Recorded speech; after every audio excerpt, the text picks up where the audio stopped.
안녕하세요. 가을이 깊어가고 있습니다. 다들 건강하시죠? 네, 오늘을 읽는 책. 이 시간에는 제가 오랫동안 아껴왔던 책 한 권 소개해드리겠습니다. 루이 아라공의 파리의 농부입니다. 루이 아라공. 좀 낯서시죠? 뒤에서 어떤 사람인지는 잠깐 살펴보겠습니다만은 저는 루이 아라공이라는 사람을 약 10여 년 전인가요? 발터 베냐민의 아케이드 프로젝트라는 책을 우리 학생들과 함께 공부하면서 처음 알았었습니다. 그러다가 꽤 시간이 흘러서 한국어로 번역이 돼 나온 책 파리의 농부를 만났죠. 2018년에 번역이 나왔으니까 비교적 최근에 나온 셈입니다. 이렇게 생겼습니다. 파리의 농부. 이 노트북으로 촬영하는 것이어서 화질이 선명하지 못하죠. 화질이 문제겠습니까? 스튜디오에서 녹음하는 것만은 아무래도 못하죠. 당연합니다. 이럴 때는 퀄리티에 방점을 두고 들으시기 바랍니다. 우리 김용민 TV에서 애쓰시는 분들의 일손을 조금이라도 덜어드리고자 제가 혼자서 외롭게 연구실에 갇혀서 녹화하고 있습니다. 아름답게 봐주시기 바랍니다. 금방 말씀드린 베냐민의 아케이드 프로젝트란 책의 모양을 보여드리면 이렇습니다. 이렇게 생겼습니다. 무지무지 두껍죠. 요즘은 분책에서 나온다고 하는데 처음 나올 때는 이렇게 한 권으로 나왔었습니다. 1권, 2권 합쳐서 자그만치 2600페이지 분량입니다. 이렇게 생겼습니다. 이렇게. 이 책 읽느라고 우리 대학원생들 고생 많이 했었죠. 지금은 다들 뭐하고 있는지 모르겠네요.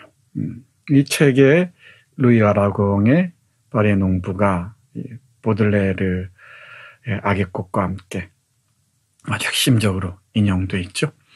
루이 아라공의 오늘 소개해드린 책이 흥미롭다 싶으시면은 발터 베냐민의 아케이드 프로젝트에 도전하셔도 좋지 않을까 생각합니다. 근대가 처음 출발하는 지점에서 파리를 중심으로 해서 자본주의란 무엇인가 그 폐허를 탐사한 걸작으로 손꼽힙니다. 어렵지 않습니다.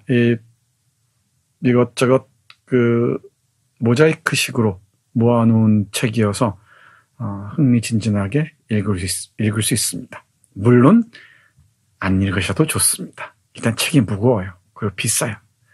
그러니까 누군가 설명해주는 얘기만 들어도 충분합니다. 오늘 루이 아라공의 파리의 농부 만나시는 것으로 충분할지도 모르겠습니다. 자, 그럼 볼까요? 루이 아라공은 초기 초현실주의 운동을 이끈 프랑스의 시인이면서 소설가이면서 비평가입니다. 1897년 프랑스 파리에서 출생했고요. 앙드레 브루통이라는 유명한 초현실주의자가 있는데 이 앙드레 브루통과 함께 초기 초현실주의 운동을 주도했습니다. 초현실주의 운동하니까 낯설어 보일 수도 있는데 그렇지 않습니다. 그죠? 자크 프로베르도 있었고요. 우리가 아는 화가들, 이브 탕기나 샤갈, 달리 이런 사람들도 그 연장선상에서 이해할 수가 있습니다. 그리고 우리가 읽었던 프루스트의 잃어버린 시절을 찾아서도 초현실주의와 일정 정도 관련성이 있다고 할 수 있습니다. 루이 아라공의 작품을 보면은 소설 아니세가 있고요. 이 책은 제가 아직 보지 못했습니다. 번역이 안 돼 있는 것 같은데요. 모르죠. 제가 모르는 사이에 번역이 됐었는지도. 그리고 오늘 소개해드린 파리의 농부. 소설이라고 얘기하지만 소설이면서 에세이이면서 수상록이면서 또 몽상록이면서 온갖 장르들이 결합해 있는 아주 독특한 문학 양식입니다. 소설이란 기준 자체가 조금 어렵게 말씀드리면은 소설의 문법 자체가 워낙 다양하죠. 소설이나 장르의 속성이 그렇습니다. 소설은 러시아의 유명한 문학 비평가 미하일 바흐틴이 얘기한 대로 온갖 글쓰기 장르들을 패러디하는 장르입니다. 그리고 가장 탐욕스러운 장르가 소설이기도 해요. 그래서 우리가 쉽게 만나는 그 소설만이 소설이 아닙니다. 소설의 범위는 대단히 넓고요. 그 형식적 특성도 정말 다양합니다. 아마 루이 아라공의 파리의 농부를 읽다 보면은 이것도 소설이야? 하실지 모르겠습니다. 물론 프루스트의 잃어버린 시절을 찾아서를 만나신 분들은 조금 덜 생경할지도 모르겠습니다. 단편집 방종이 있고요. 이 책도 제가 모르는 작품입니다. 1932년에 초현실주의와 결별했다고 하네요. 중요한 작품으로는 장편 연작 현실 세계가 있답니다. 사회주의자로서 쓴 작품이라고 하는데 이 책도 역시 아직 번역이 안 되어 있는 것 같습니다. 그리고 말년에는 다시 초현실주의적 면모를 보이기도 했다고 합니다. 어찌됐든 이 루이 아라공은 대단히 중요한 인물이면은 틀림없는 것 같습니다. 이런 루이 아라공의 작품 파리의 농부를 현 시점에서 읽는 의미는 무엇일까? 그건 역시 대상이나 사물을 어떤 관점에서 볼 것인가와 관련되어 있기도 하고요. 그리고 이 파리라는 자본주의의 수도라고 하죠. 자본주의의 수도의 모습이 어떠한지를 통해서 자본주의의 이면을 투시하는 하나의 그 길을 찾아보기 위해서이기도 합니다. 네, 파리의 농부는 파사주에서 만난 일상의 경이라고 제가 제목을 잡아봤는데요. 이 파사주는 통로입니다. 통로. 패시지죠. 영어로 얘기하면은. 그리고 아케이드라고도 하죠. 이 지붕을 씌운 상가 있잖아요. 과거에는 길가에 상가들이 있었는데 그 길가를 이 유리로 덮어버리는 것입니다. 그게 아케이드입니다. 아마 많이 보셨을 겁니다. 유리로 덮인 이 상가 요즘도 있죠. 아케이드. 파사주에서 만난 그 아케이드에서 만난 일상의 경입니다. 이 소설에 대해서는 많은 사람들이 이런저런 평가를 하는데요. 이를테면 이렇습니다. 파리라는 현대의 도시가 보여주는 모든 덧없는 것, 일시적인 것들을 탐사하는 철학과 몽상과 풍자가 어우러지는 문학적 모험. 이 책의 번역자인 오정훈 선생의 소개를 제 식으로 조금 다듬어 봤습니다. 파리라는 현대의 도시가 보여주는 모든 덧없는 것, 일시적인 것들을 탐사하는 철학과 몽상, 그리고 풍자가 어우러지는 문학적 모험. 정말 재밌습니다. 산책하시는 길에 이런 책 들고 나가셔서 한두 페이지 읽어보시면은 시간 가는 줄 모를걸요? 이런 사물이나 어떤 대상이나 어떤 건물을 이렇게도 관찰할 수 있구나. 이런 눈으로 볼 수 있구나. 정말 경이로울 것입니다. 이 파리 농부에는 오페라 파사주, 비트 쇼몽에서의 자연의 감정, 농부의 꿈, 이 세 편이 실려 있는데요. 오페라 파사주는 파리에 가면은 오페라 극장이 있습니다. 아주 유서가 깊은 극장이죠. 그 오페라 극장 근처를 오페라 구라고 하는데요. 우리가 종로 구 할 때 그 구입니다. 구역이죠. 구역. 라땡 구역 할 때처럼 그 오페라 구역에 파사주, 이 아케이드가 있었다고 하죠. 그 오페라 파사주에서 여러 가게를 둘러보면서 쓴 글을 모아놨습니다. 비트 쇼몽은 공원 이름이죠. 공원에서 본 자연의 감정. 대단히 철학적인 향기가 짙은 작품입니다. 그 농부의 꿈도 재밌습니다. 제목이 파리 농부잖아요. 파리에 온 농부처럼, 파리에 처음 온 농부처럼 신기하게 파리의 모습, 특히 이 파사주, 아케이드를 살핀다는 얘기겠죠. 앞에서 말씀드렸듯이 이 발터 베냐민이라는 걸출한 이 철학자가 루이 아라공에게서 중요한 영향을 받는다는 것도 기억해 두시면 좋을 것 같습니다. 그러면 몇 문장만 보겠습니다. 주로 오페라 파사주에 나오는 문장들입니다. 내일의 신비는 오늘의 신비의 폐허에서 태어난다. 늘 그 폐허를 들춰보는 사람들이 있죠. 철학자들도 그런 것 같습니다. 발터 베냐민의 기획이 바로 1850년대 이후에 파리의 그 폐허를 들추는 것이었죠. 그리고 그 파리의 폐허에서 자본주의의 과거와 미래를 읽고자 했던 것 같습니다. 대단히 야심찬 기획이었습니다. 물론 마무리되지는 못했지만 말이죠. 다시 루이 아라공으로 돌아가겠습니다. 이 문장은 이 작품의 그 기획 의도를 알 수 있습니다. 또는 창작 방법을 엿볼 수 있는 구절이라고 할 수 있겠네요. 보겠습니다. 내가 지금 말하고 있는 이 오페라 파사주를 산책해보고 잘 조사해보도록 하자.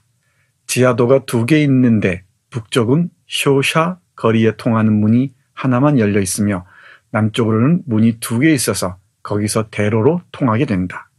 2개의 갤러리 중 서쪽의 것은 갤러리 바로메트로라 불리며 2개의 샛길에 의해 동쪽의 갤러리 테르모메트르와 만난다. 갤러리는 회랑을 얘기하고요. 복도처럼 생긴 길이죠. 갤러리 바로메트로는 이 기압계 회랑, 기압계란 말을 붙였대요. 그리고 갤러리 테르모메트르는 온도계 갤러리라고 합니다. 갤러리는 하면 미술관, 전시장을 얘기하는데 원래는 회랑을 뜻했습니다.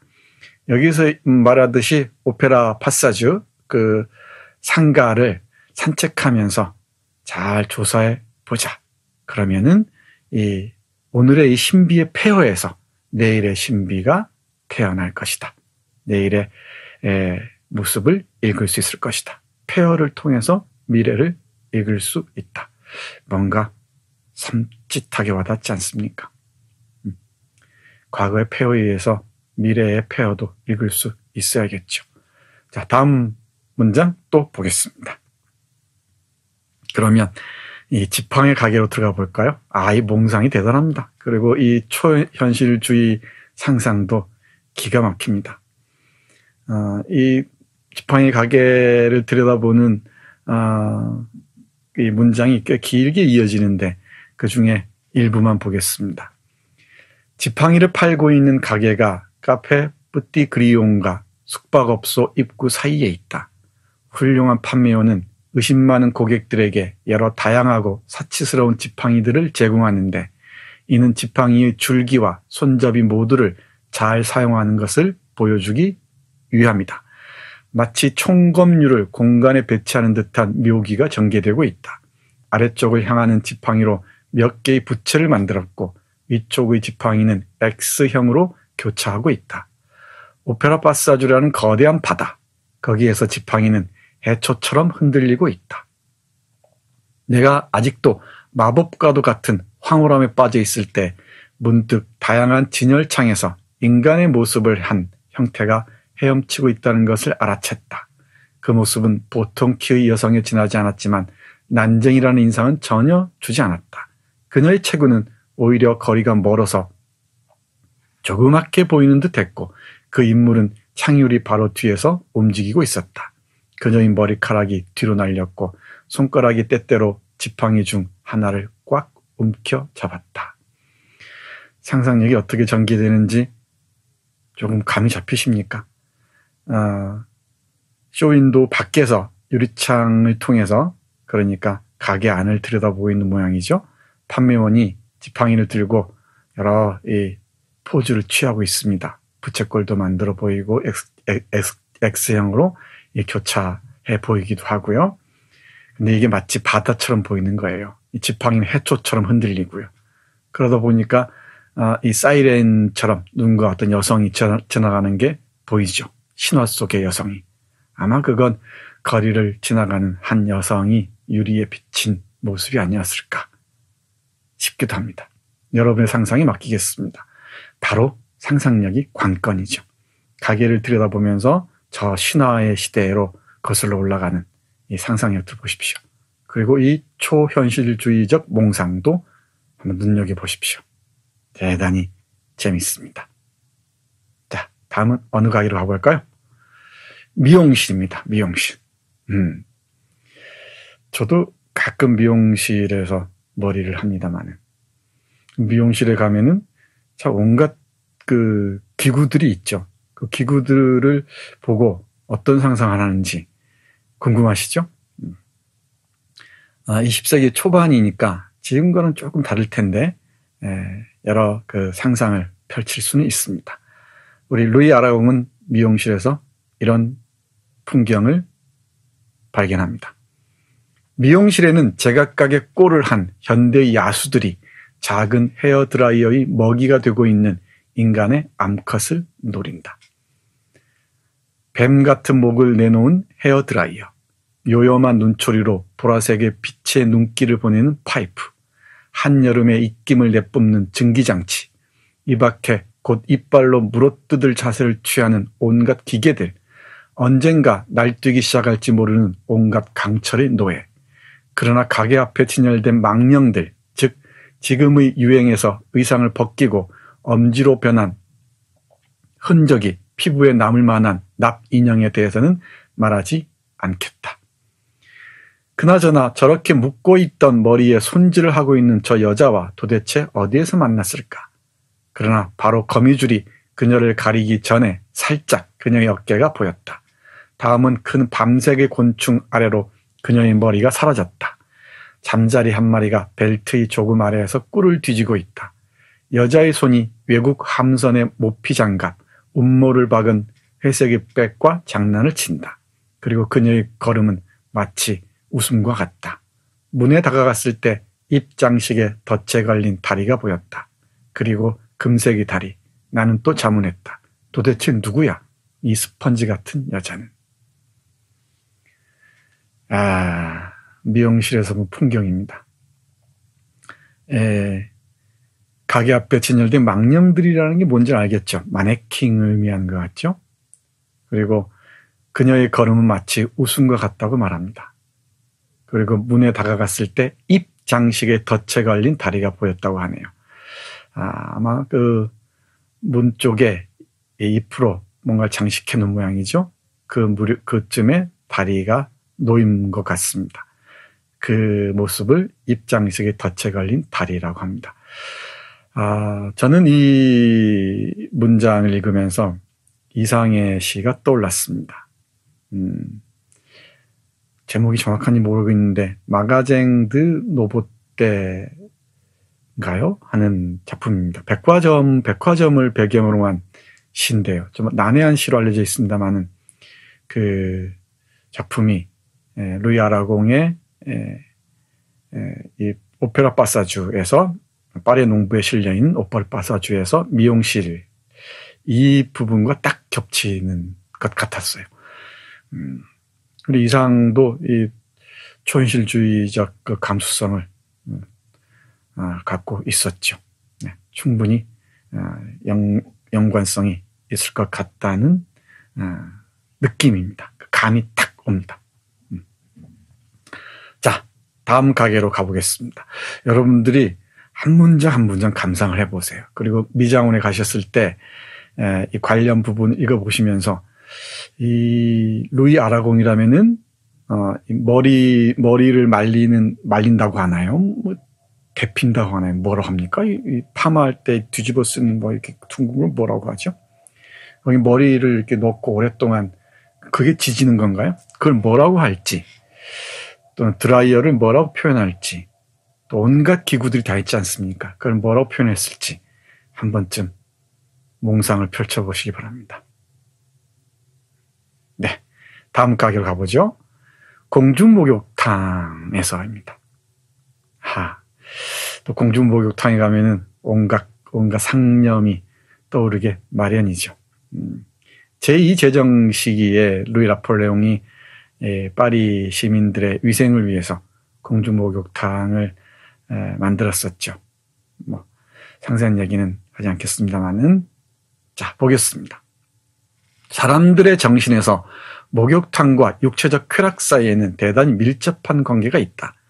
옛날부터 있었던 이러한 관념은 많은 사람들이 위험을 무릅쓰면서까지 가려고 하지는 않았던 공중 목욕탕이라는 것을 더욱 신비스러운 것으로 하는데 일조했다. 그 정도로 전염병에 대한 미신은 컸으며, 게다가 이 매춘부나 다름없는 욕조는 나병이 섞인 에나멜이나 때가 묻은 양철에 몸을 맡게 하는 손님에게 있어 대단히 위험한 마녀일지도 모른다는 신앙을 널리 확산시켰던 것이다. 그러므로 이 수상적인 종교의 신전은 매춘숙이나 마법의 장소처럼 보였던 것이다.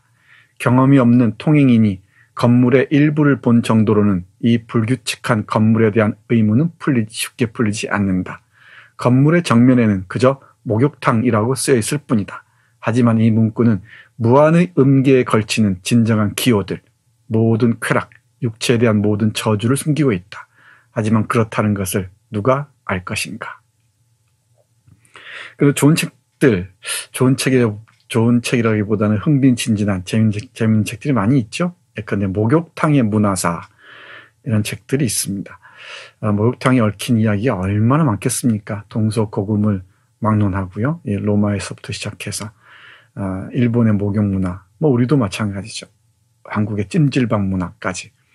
이 목욕탕에 얽힌 공중 목욕탕에 얽힌 이야기를 풀어보는 것도 정말 재밌을 것 같습니다. 이 루이 아라공이 바라본 이 공중 목욕탕. 매춘부나 다름없는 욕조는 나병이 섞인 에나멜이나 때가 묻은 양철에 몸을 맡게 하는 손님에게 있어 대단히 위험한 마녀일지도 모른다는 신앙을 널리 확산시켰던 것이다. 전염병에 대한 미신이 그랬다는 것이죠. 네, 이런 표현도 참 재밌죠. 같은 사물을 바라보고 어떻게 표현하느냐 대단히 중요합니다. 공중목욕탕에 대한 여러분의 상념은 어떻습니까? 정말 많은 얘기들이 있죠. 네, 공중목욕탕을 지나서 우표 가게로 가보겠습니다. 우표 수집 해보신 분들 많이 계시죠? 저도 그랬었습니다만은 지금은 우표 수집하는 사람이 그렇게 많지는 않은 것 같아요. 이 우표는 우리가 가보지 못한 이국에 대한 향수, 그리고 우리가 보지 못한 세계에 대한 갈망을 자극하는 기호였던 것 같습니다.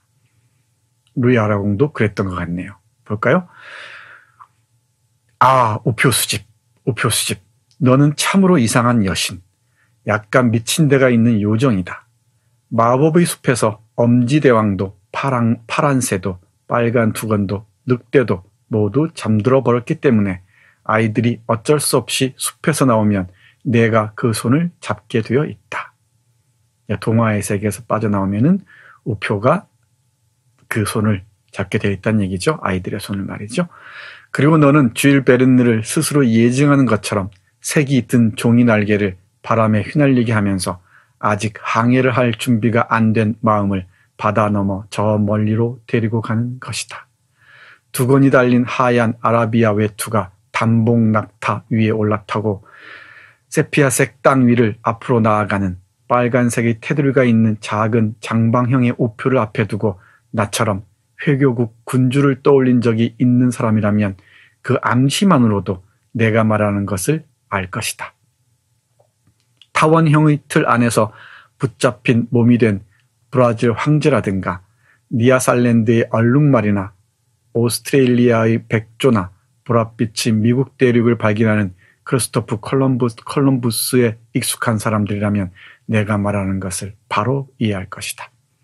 네, 얼룩말을 본 적이 없는 사람들에게 우표가 그 얼룩말의 모습을 우리에게 전해주죠. 니아살랜드는 영국의 보호령이었던 그 섬입니다. 섬인가요? 어떤 지역인가요? 여러분들이 한번 확인해 보십시오. 니아슬랜드 말리에인가에 있을 겁니다. 네, 우표 가게에서 저 먼 세계를 그리워했던 그 어린 시절을 떠올립니다. 어떻습니까? 재밌죠? 네, 이 파사주 아케이드, 이 상가, 유리로 지붕을 덮은 그 상가를 쭉 지나면서 가게 하나하나를 들여다보면서 이런저런 상념에 적기도 하고요. 철학적 몽상에 빠지기도 합니다. 이게 프랑스 문학의 전통인 것처럼 보이기도 해요.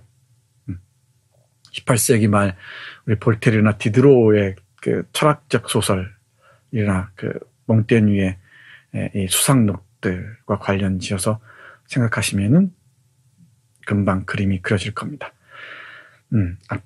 아케이드의 모습이고요. 왼쪽 그림은, 그리고 오른쪽은 앞에서 말씀드렸던 발터 베냐민의 대작 아케이드 프로젝트의 표지입니다. 네, 오늘은 조금은 낯선 루이 아라공의 소설 파리의 농부 만나봤습니다. 내일 또 뵙겠습니다. 고맙습니다.